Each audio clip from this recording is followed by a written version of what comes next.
존재하는 모든 것들은 이름이 있습니다. 예컨대 진돗개, 장미, 독수리, 고래 다들 이름이 이렇게 있죠. 그 이름들을 보면은 또 그렇게 맞는 비슷한 것 같은 느낌이 또 듭니다. 사람도 모두 이름이 있지 않습니까? 제가 여러분 성도 몰라요, 이름도 모르지만은 모두가 다 같이 이름이 있고 또 성이 있죠. 그런데 그 이름이 마음에 드는 분도 있고 또 마음에 들지 않는 분도 있을 것 같습니다. 혹시 나는 내 이름이 별로 마음에 들지 않는다는 분? 몇 분 계시나요? 저도 제 이름이 별로 마음에 들지를 않습니다. 한자로 보면은 그래도 좀 대단한 의미가 있는데 한자로는 모두가 대단한 의미가 있죠. 보통 동력동을 쓰는데 저는 대들보동을 써요. 그래서 대들보를 싣는다 뭐 그렇게 해서 한 글자 한 글자마다 이렇게 나무목이 다 들어있는데 뭐 좋은 의미래요. 근데 그 느낌이 이미지가 왠지 차도남, 차가운 도시의 남자라기보다는 시남, 시골 남자의 그 이미지가 좀 나지 않습니까? 뭔가 이렇게 좀 청국장 냄새가 나고 하여튼 그래서 별로 이 이름을 좋아하지는 않습니다. 또 어떤 분들이 발음을 또 세게 해요. 세게 하고 우리 아이들도 어릴 때 발음을 그렇다고 하시지 마십시오. 어릴 때 발음을 세게 하고 자기들끼리 놀리고 킬킬거리고 아빠한테 한다고 그랬던 적도 있습니다. 또 미국 사람들은 이 미들네임을 잘 부르지 않잖아요. 식자가 미들네임인 줄 알고 동팍으로 그렇게 불러요. 그럼 저도 별로 기분이 안 좋아서 항상 이렇게 하이폰을 넣는데 그래서 사람들이 계명을 하고 뭐 그렇게 하나 봅니다. 교회도 이름이 있습니다. 소망교회, 온누리교회, 좋은 교회, 그렇죠. 이름들이 있죠. 이 브루컬 선상에도 플루톤 장로교회, 은혜교회, 남가주 사랑교회, 그 중에 제일은 플루톤 장로교회니라. 이렇게 이름이 있죠. 근데 교회 이름 중에 나쁜 교회가 여러분 있습니까? 뭐 시끄러운 교회, 뭐 그런 교회 이름이 있습니까? 오늘 저희 시끄러운 교회 오신 여러분 환영합니다. 이렇게 할 수는 없잖아요. 그런데 세상 사람들이 보기에는 교회가 별로 좋은 이미지를 갖고 있지를 못합니다. 이런 것들을 좀 극복하면서 우리가 바라는 교회는 좀 살아있는 교회, 역동적인 교회, 꿈틀거리는 교회, 움직이는 교회, 기쁜 교회, 신나는 교회, 즐거운 교회, 이런 역동적인 교회의 모습들을 우리가 함께 같이 꿈꾸면 좋겠습니다. 오늘 말씀을 통해서 이런 비전들을 함께 나누시기를 소망합니다. 하나님께서 에스겔을 데리시고 뼈가 가득한 골짜기로 가셨습니다. 뼈가 가득하다는 것은 사람이든 동물이든 죽었다는 얘기잖아요. 그곳에 에스겔을 데리고 갔습니다. 그것도 그 사이를 지나가게 하십니다. 여러분, 우리가 거기에 있다면 어떻겠습니까? 오싹하지 않겠습니까? 모골이 송년, 이런 표현도 있던데 모골이 송년하지 않겠습니까? 우리가 거기 있다면은 정말로 어두운 밤길 가는 것도 겁나고 한데 공동묘지 같은 데 가면은 정말로 무섭잖아요. 그런데 에스겔을 데리고 그곳에 가셨습니다. 왜 에스겔을 데리고 마른 뼈 골짜기를 가셨겠습니까? 어디 가면은 마른 뼈가 많다고 하면 되는데 왜 그 자리에 가셨습니까? 현실을 보라는 것이겠죠. 현실을 직시하라는 그런 메시지 같습니다. 아픈 현실입니다. 사람이 사는 세상에 아픈 현실이 참 많습니다. 지금 지진이 일어나는 이 현실도 참 아픈 현실이에요. 어떤 책에 보니까 그런 글귀가 있더라고요. 그리운 사람을 생각하면은 슬픈 귀가 열린다. 그리운 사람을 생각하면은 기쁜 귀, 좋은 귀, 뭐 이렇게 신나는 귀가 열려야 되는데 그리운 사람을 생각하면은 슬픈 귀가 열린다. 인생이 아프기 때문에 그러겠죠. 아픈 인생들이 참 많이 있습니다. 전국 노래자랑을 오랫동안 하셨다가 최근에 돌아가셨던 송혜 선생님도 아픈 이야기가 있으시더라고요. 자식을 먼저 보냈는데 그런 표현을 하신 것을 본 적이 있습니다. 자식을 보통 먼저 잃어버리면은 가슴에 묻는데 여기 얘를 가슴을 톡 이렇게 파면은 죽은 아들이 나올 것 같다. 그런 표현은 참 처음 들어보는데 그 마음을 이해를 할 수 있을 것 같아요. 그만큼 아픈 인생, 아픈 삶들이 많습니다. 여러분, 교회도 정말로 지금 아프지 않습니까? 한때 1000만을 자랑하던 한국교회가 지금은 800만, 700만, 심지어 500만이라는 그런 통계 수치도 봅니다. 이럴 때 우리가 어떻게 해야 합니까? 신학교 지원자 수도 매년 준다고 들었습니다. 예전에는 몇 대 몇 이렇게 경쟁이 치열했는데 지금은 미달되는 학교도 참 많다고 들었습니다. 이 상태로 계속 가다가는 한국 기독교가 마른 뼈 골짜기가 될지도 모르겠습니다. 이 현실을 우리가 아프다고 보지 않아서는 안 되고 이 현실을 직시해야 됩니다. 하나님께서 에스겔에게 마른 뼈 골짜기를 보여주신 것은 절망하라고 보여주신 것이 아니라 살아난다는 거잖아요. 이 뼈들이 살아난다고 하지 않습니까? 현실을 직시하고 그때 희망의 메시지를 들려준다, 그렇게 말씀을 합니다. 마르틴 로이드 존스 목사님이 부흥을 이렇게 말씀합니다. 자기 상황을 깨닫는 것, 자기 상황을 깨닫는 거기서 부흥이 시작된다고 말씀을 합니다. 우리도 우리 상황이 아프고 힘들더라도 한국교회의 모습을, 현실을 직시하고 거기서부터 시작하고 거기서부터 출발하고 거기서부터 다시금 부흥의 목소리를 내야 될 줄 믿습니다. 에스겔을 데리고 가셔서 질문을 이렇게 하십니다. 이 뼈들이 능히 살 수 있겠느냐? 여러분, 이 질문이 타당한 질문입니까? 이 질문이 합당한 질문입니까? 정답은 이미 나와 있습니다. 못 살아요. 살 수 없습니다. 사람이 목숨이 위태로워도 정말로 살기 힘든데, 뼈밖에 없는데 어떻게 살겠습니까? 정답은 나와 있습니다. 그런데 왜 하나님께서 이 질문을 물으시겠습니까? 이 뼈들이 능히 살 수 있겠느냐? 살 수 있겠느냐? 근데 질문이 참 안타까운 마음을 보는 것 같아요. 하나님의 그 슬픈 마음을 좀 볼 수 있는 것 같습니다.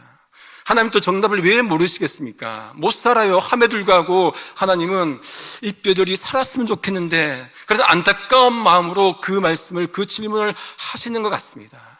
마치 이 한국교회가 살 수 있겠느냐, 이 한국교회가 다시금 거듭날 수 있겠느냐, 이 한국교회가 다시금 부흥할 수 있겠느냐, 이 질문을 던지는 것 같습니다. 어떻게 대답해야 됩니까? 에스겔이 하나님의 질문에 뭐라고 답변합니까? 어떻게 살겠습니까? 보시면 모르십니까? 그렇게 답변했나요? 아니에요. 3절에 보니까 주 여호와여 주께서 아시나이다. 영어 성경으로 보니까 O sovereign Lord, you alone. 주권자 하나님, 당신만이 아십니다. 하나님만이 아십니다. 하나님의 주권을 높여드립니다. 그 말씀은 무슨 말씀입니까? 하나님이 살리시면 살 것이요, 하나님이 그렇지 않으면 살지 않을 거라는 그런 말씀 아니겠습니까? 하나님의 주권을 높여드리는 말씀입니다. 생명이라는 한자도 여러분 날생 목숨명이잖아요. 근데 이런 뜻이 있대요.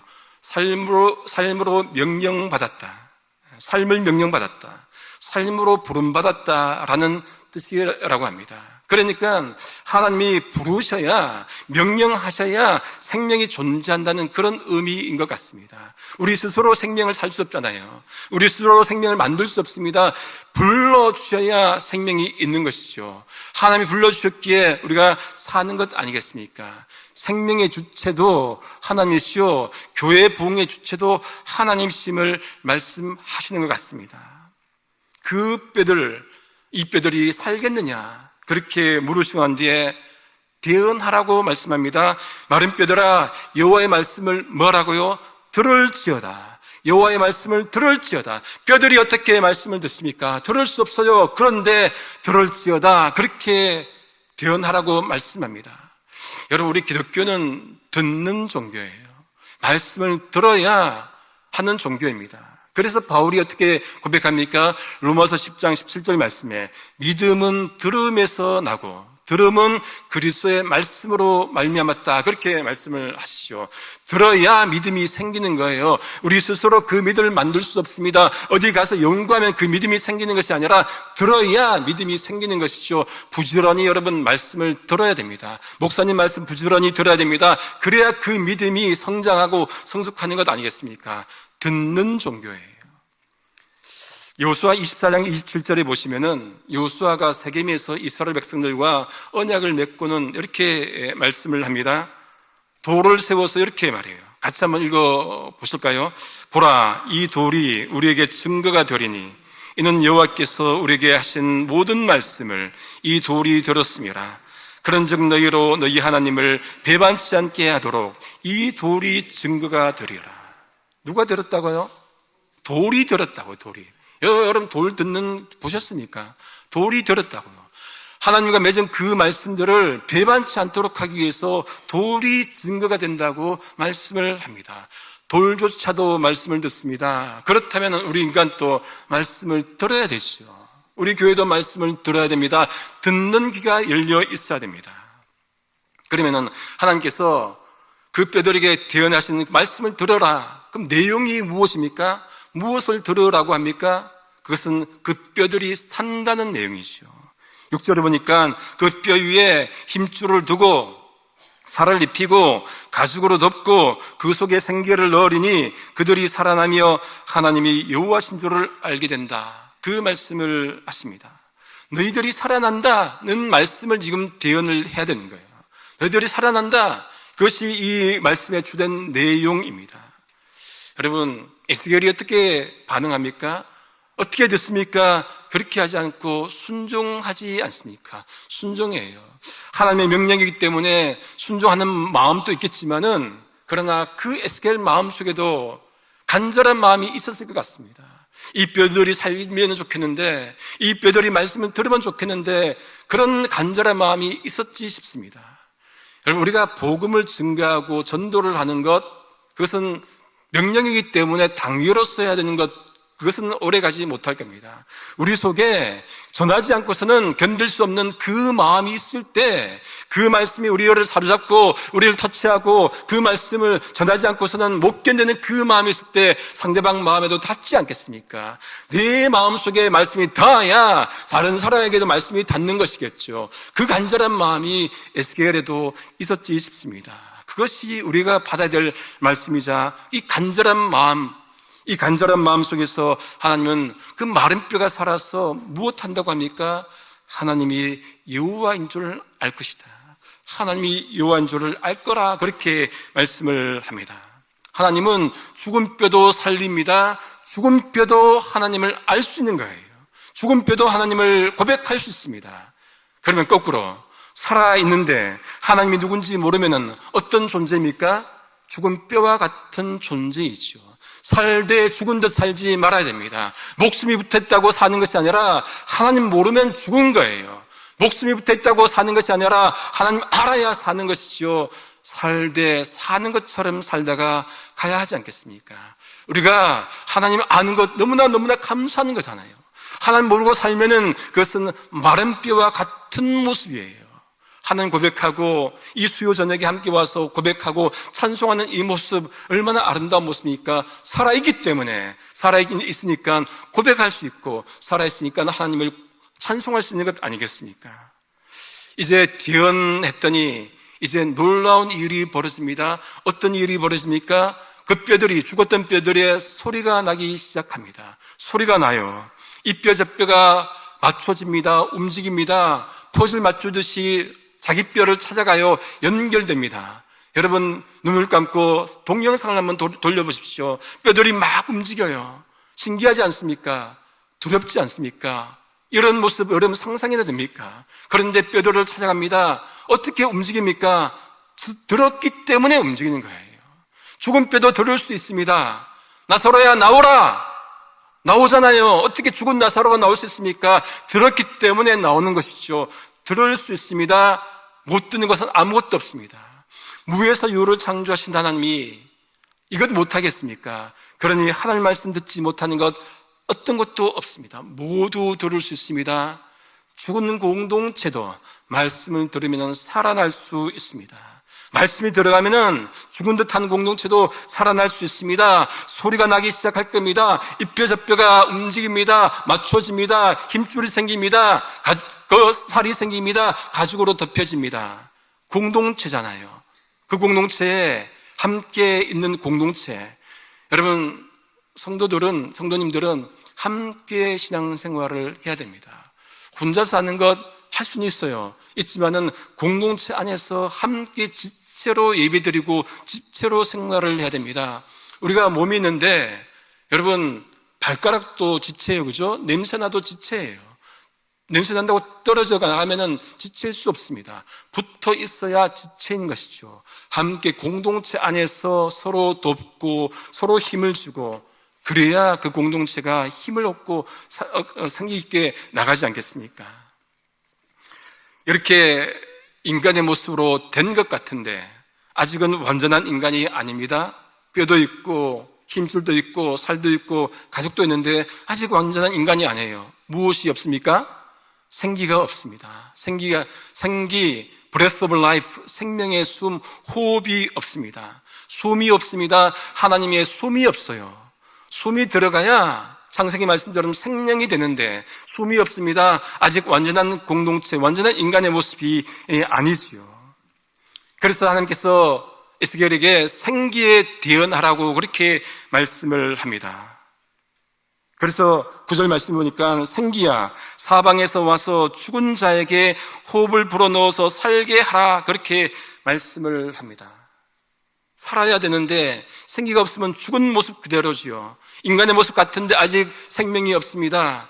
여러분, 교회가 살기 위해서는 성령이 임해야 됩니다. 성령 받아야 됩니다. 성령이 충만해야 됩니다. 완전한 공동체 같지만은 성령이 없으면은 오래 가지 못합니다. A.W. 토저 목사님이 이 성령의 임재에 대해서 이 노아 홍수 때 그 비둘기에 빗대어서 이렇게 말씀합니다. 노아 홍수 때 비둘기는 발을 디디러 땅에 갔다가 돌아오잖아요. 그때 그 모습 빗대어서 이렇게 말씀합니다. 성령님은 자신의 발을 머물게 할 장소를 찾으신다. 성령님이 이렇게 찾아오시는 것을 우리는 부흥이라고 부른다. 우리는 성령님이 비둘기처럼 우리 위에 내려앉으시기를 간절히 원한다.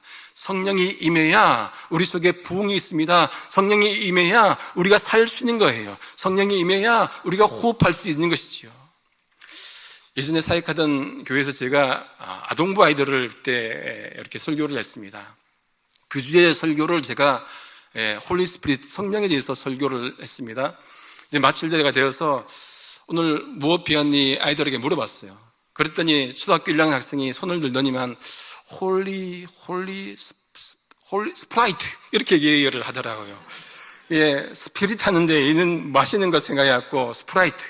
그러면서 제가 깨달은 것, 맞다. 성령도 마셔야 된다. 마셔야 되는데, 여러분, 우리가 성령이 우리 속에 임해야 우리가 살 수 있는 것이죠.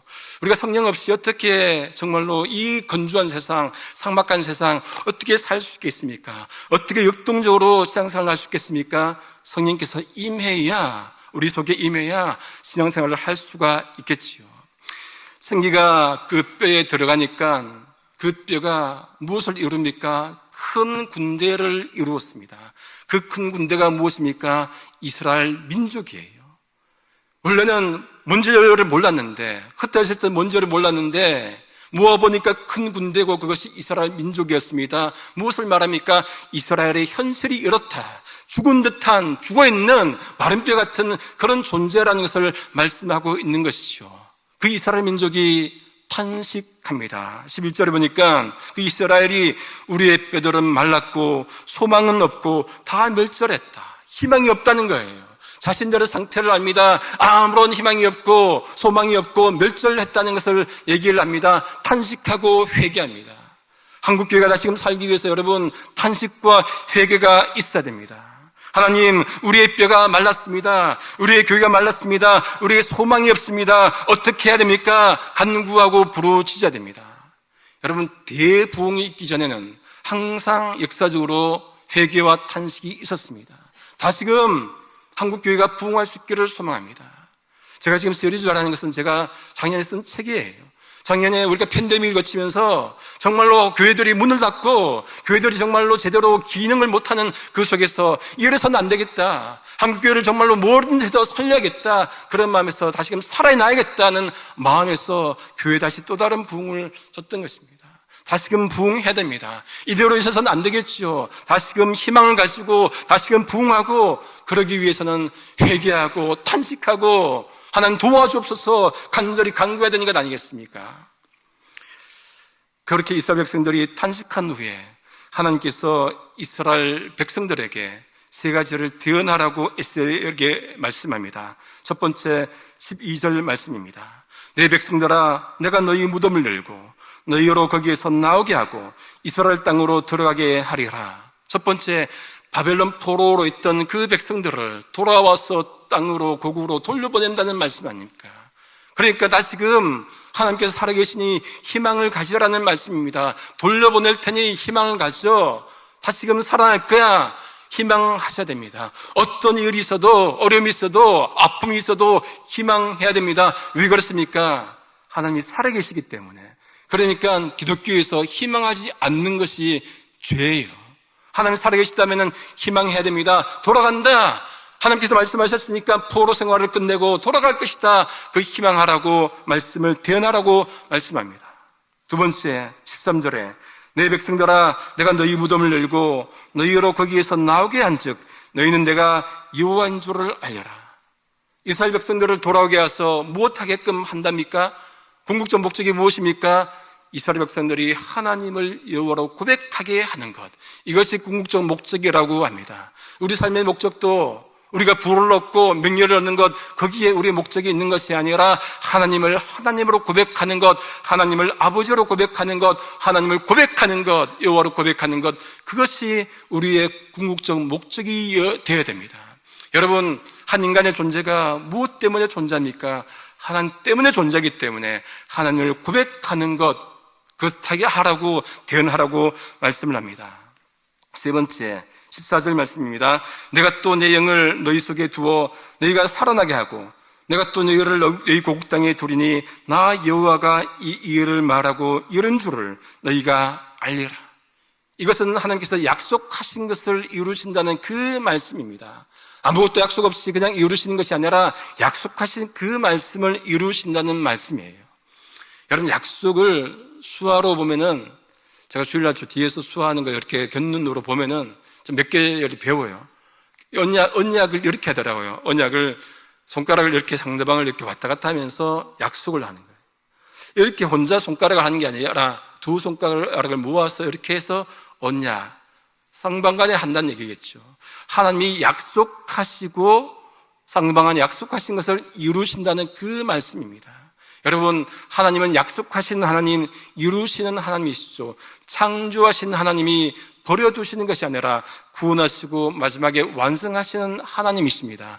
그러니 약속하셨다면 조금 더디더라도 기다릴 줄 알아야 됩니다. 기다리는 것이 신앙이죠. 구약의 핵심 메시지 중 하나는 기다림 아닙니까? 기다려야 됩니다. 하나님이 구원하실 테니까 기다려요. 기다리지 못하는 사람들이 얼마나 많이 있습니까? 기다릴 수 있어야 됩니다. 그것이 신앙입니다. 이렇게 마른 뼈에게 대어놨더니 그 마른 뼈가 살아났습니다. 여러분, 세상 사람들이 이것을 어떻게 믿겠습니까? 못 받아들여요. 시끄러운 소리입니다. 어지러운 소리예요. 여러분, 복음은 능력이 있습니다. 복음은 세상을 시끄럽게 해요. 세상을 소란하게 합니다. 복음은 뒤집습니다. 사도행전 17장에 보면은 바울이 데살로니가 지방에 가죠. 거기 가서 안식일의 회당에서 성경을 가지고 강론합니다. 예수가 그리스도임을 강론하죠. 그때 경건한 헬라인 큰 무리와 귀부인들이 바울의 말을 듣고는 따라가죠. 그런데 거기에 있는 유대인들은 어떻게 합니까? 해코지를 하려고 합니다. 불량배들을 동원해서 바울과 신라를 맞아들였던 야손의 집으로 갑니다. 쳐들어가요. 그런데 바울과 신라가 없습니다. 그랬더니 어떻게 합니까? 야손과 형제들을 끄집어내서는 읍장들 앞에 세우지요. 그러면서 이렇게 말씀합니다. 사도행전 17장 6절 7절입니다. 천하를 어지럽게 하던 이 사람들이 여기도 이름에 야손이 그들을 맞아들였도다. 그러니까 이 유대인들이 바울과 신라를 천하를 어지럽게 하던 이유로 소개해야 합니다. 복음이 들어가니까 천하를 어지럽게 하는 거예요. 자신들의 질서를 깨뜨리니까 천하를 어지럽게 한다 말하지 않습니까? 여러분, 바울은 어떤 인물이었습니까? 누구보다도 예수 믿는 사람을 박해했던 인물이에요. 그랬던 그가 다베섹 도상에서 예수님을 만나고 소위 말하는 뒤집어졌잖아요. 뒤집어지니까 가만히 있지를 못하고 다른 사람도 뒤집지 않습니까? 복음은 능력이 있습니다. 복음은 뒤집습니다. 복음은 현재 거짓 평화를 뒤집습니다. 거짓 진리를 뒤집어요. 거짓 질서를 뒤집습니다. 복음이 있다면은, 우리가 복음에 살아있다면은, 복음이 우리 속에 꿈틀거린다면은 이 세상을 뒤집어야 되지 않겠습니까? 복음의 능력이 있다면은. 말씀을 정리합니다. 우리 주님이 이 땅에 오신 이유는 이 땅을 살리기 위해 오셨습니다. 이 땅에 생명을 불어넣기 위해 오셨습니다. 죽어가는 자들에게 하늘의 소망과 영생을 주시기 위해서 오셨습니다. 예수님 이름 자체가 저희를 죄에서 구원했다, 그 의미지요. 어떻게 구원하셨습니까? 예수님의 보혈로 구원하셨습니다. 히브리서 10장 19절 20절에 세 번역으로 한번 읽어드리겠습니다. 그러므로 형제자매 여러분, 우리는 예수의 피를 힘입어서 담대하게 지성소에 들어가게 되었습니다. 예수께서는 휘장을 뚫고 우리에게 새로운 살 길을 열어주셨습니다. 그런데 그 휘장은 곧 그의 육체입니다. 우리가 가장 거룩한 장소, 지성소에 들어갈 수 있는 것은 어떻게 가능합니까? 예수님께서 몸을 찢으시고 피를 흘려주셨기 때문에 우리가 거룩한 장소에 들어갈 수 있다는 것이죠. 무엇하라고 하십니까? 무엇하게 하기 위해서? 우리로 하여금 새로운 살 길을 열어주시기 위해서.